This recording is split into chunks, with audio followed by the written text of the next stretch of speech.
বন্ধুরা, আজকের আমি বাঙাল বাড়ি রান্নাবান্না চ্যানেলে দেখাবো কচুর ফুলের ভর্তা চিংড়ি মাছ দিয়ে।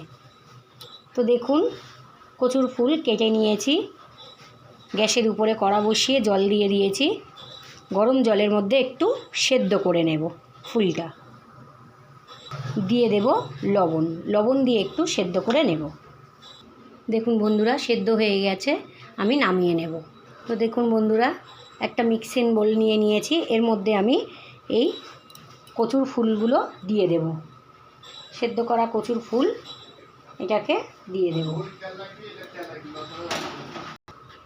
দেব শুকনো লঙ্কা, কালো সর্ষে, পোস্ত, দিয়ে দেব রসুন, কয়েক টুকরো আদা, দুটো কাঁচা লঙ্কা, দিয়ে দেব ভেজে রাখা চিংড়ি, দিয়ে দেব 1 চামচ লবণ। এবারে এটা আমি পেস্ট করে নেব। দেখুন বন্ধুরা, পেস্ট হয়ে গেছে। এবারে আমি গ্যাসের উপরে কড়া বসাবো। কড়া বসিয়ে দিয়েছি, দিয়ে দেব সরিষার তেল, দিয়ে দেব পেঁয়াজ কুচানো, দিয়ে দেব কয়েকটা রসুনের টুকরো।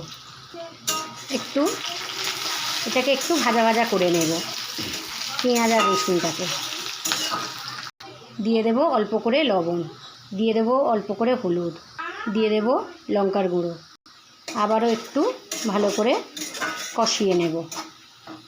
এবারে দিয়ে দেব পেস্ট করা কচুর ফুল, কচু আর চিংড়ি একসঙ্গে পেস্ট করে নিয়েছি, দিয়ে দিলাম। এবারে এটাকে আমি ভালো করে ভেজে নেব। ভাজা হয়ে গেলে এর উপর থেকে একটু লেবুর রস দিয়ে দেব।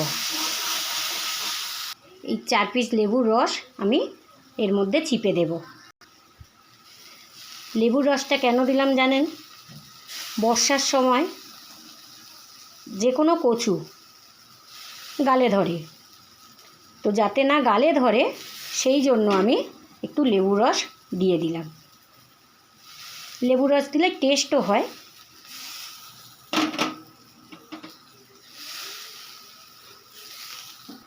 আবারও আমি এটাকে ভালো করে ভেজে নেব। হয়ে গেলে নামিয়ে নেব।